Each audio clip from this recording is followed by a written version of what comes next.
acid, you need to give more fluid, right? Because it's 2.5%. Well, when it's central, you can go to 5%, 10%, so you can give more protein, less concentration. So it's very important to give amino acid on the first day because that will help, the amino acid will help secrete hormones that induce insulin production. So when you give amino acid, you have more insulin production and then you have more glycemic control. So it's very important to feed the baby. Most of the babies, you cannot give more than 6 milligrams per kg per minute of sugar. Once you do that, you start hyperglycemia. But always think of hyperglycemia when the baby gets more than 8 milligrams per kg per minute. Or if you have more than 6 but you have glucosuria. We don't check glucose, okay? So when we start insulin, when the level is more than 12 millimole or 216, or when it's more than 80 or 10 millimole with the glucosuria. That's when insulin should be initiated. Okay? So the first things is we have to drop the sugar intake, but never ever give less than 5 milligrams per kg per minute. When you give less than 4, the brain starts to stop. So try your best to decrease sugar intake when you get hyperglycemia to 5 milligrams per kg per minute. And if that will help, you start insulin. If it's more than 12, or if it's more than 10 with glucose. Okay? But it's always good practice to do at least 2 tests before you decide this is really hyperglycemia. And again, remember, is it you're doing it here, as a whole blood, or it's a plasma in the lab? Okay? Very important to remember that.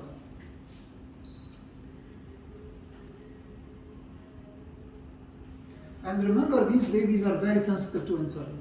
So you might give a little bit dose and the baby. So start with low dose and then build it up. Okay?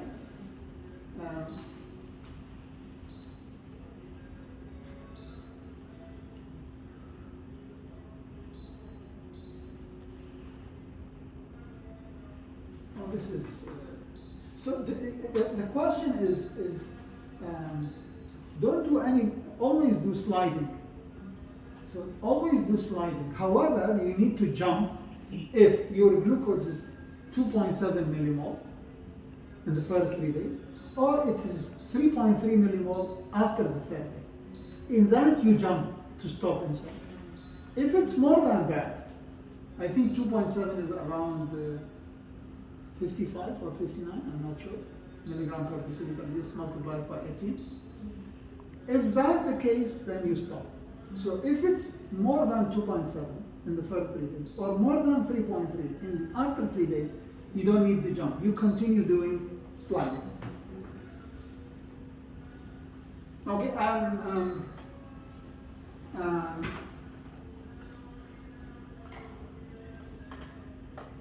not like adult, tight control is important. Here's the tight control is not important. Okay? And insulin, the babies are very sensitive to insulin.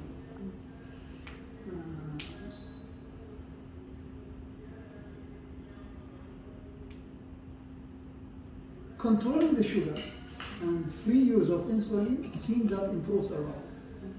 However, routine use of insulin in the NIC is not a common. So we don't give prophylaxis. Okay? And we should never use insulin when we are giving GFR less than 4 milligrams per kg. You always have to give more than 5. So you drop it till 5 and then start insulin. If the baby is not gaining weight, you don't need to drop it. And your GFR is less than 8, you don't need to drop it. You just start insulin. Insulin infusion, the dilution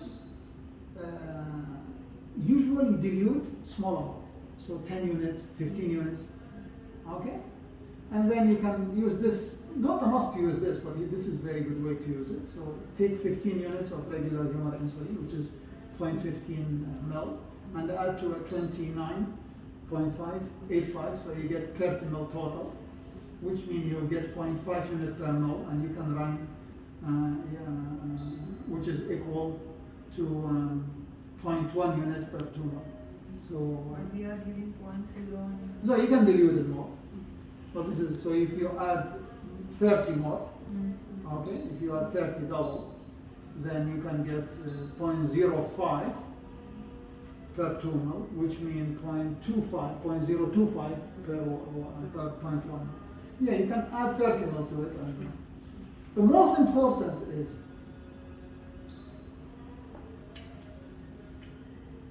to prime the set before you give insulin. At least 20 minutes for 20 minutes. So prior starting, the tube has to run insulin before you connect to the baby for at least 20 minutes. Okay? And you can see the statement here saying, pair the IV tubing with a minimum of 2 times the volume of the connect tubing using insulin-containing solution to saturate the plastic binding site. Because the insulin bound to the tube. So what happens if you connect directly to the baby? There is insulin going. The insulin mostly going to the plastic tube. The baby is not receiving insulin. You think you are giving insulin. Then you check the sugar. Sugar is high because you think you are giving insulin, but the insulin actually not going to the baby. So what you do? You increase. Okay? You increase. Then you check again. Still the baby is not receiving insulin. You increase again. At some point, the plastic tube saturated, and you're doing very high, so baby got hypoglycemia. So it's very important to run the 2 times the minimum, 2 times the volume. So let's say you are using 15 ml, you need to run for at least 30 ml through the tube, and before you start using it to saturate it.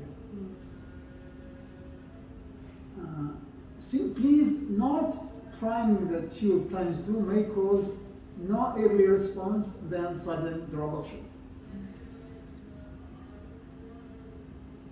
Very important to remember this. Very important to prime. So if you're giving 15, run 30 minutes before you start for the baby. So you waste it, okay, to saturate the tube. We can use bolus, rarely, but we can use it. Not desire, but we can use it. So we can use bolus. Okay, and some people they don't use infusion unless it's more than 12 millimole. When it's between 180 and 12, between 10 and 12,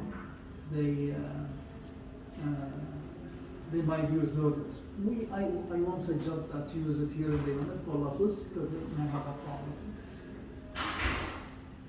Infusion is better, so infusion 0.01 to 0.0 to 0.2, so we can increase the unit.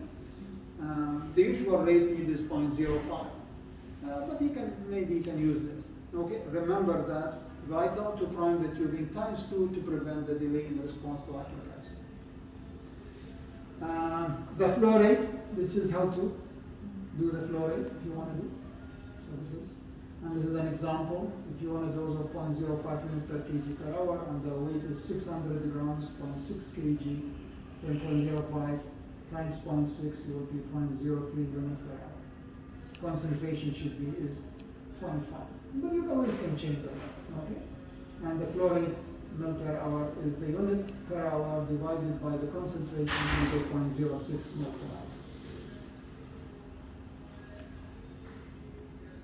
So whenever you start or increase the dose, whenever you change the dose, you need to check insulin with sugar within 30 minutes. So if you start insulin after priming the tube, check after 30 minutes. If you increase the dose, check after 30 minutes. If you don't change, you don't need to check after 30 minutes.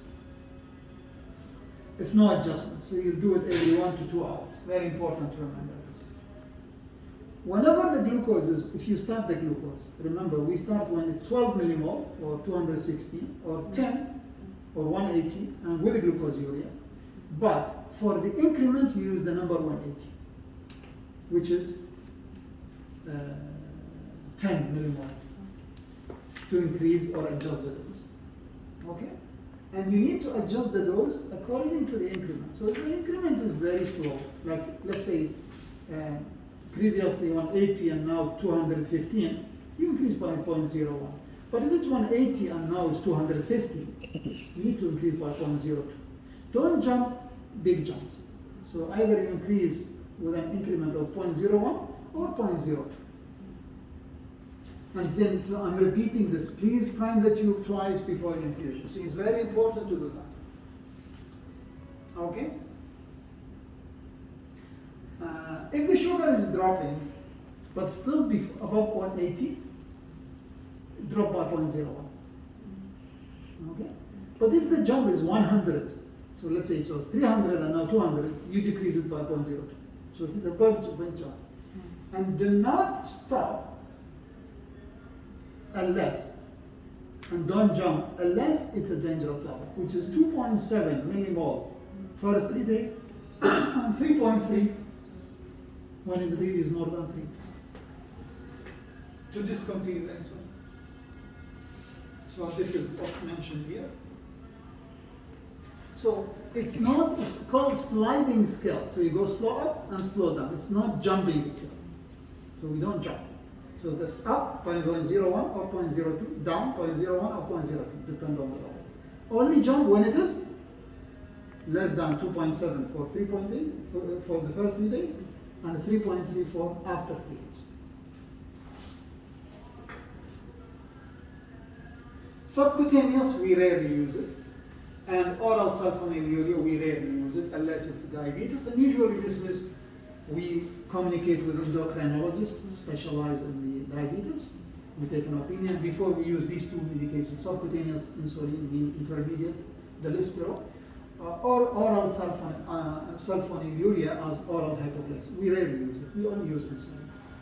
And here is my references. Thank you very much. Thank you, sir. And you have a copy.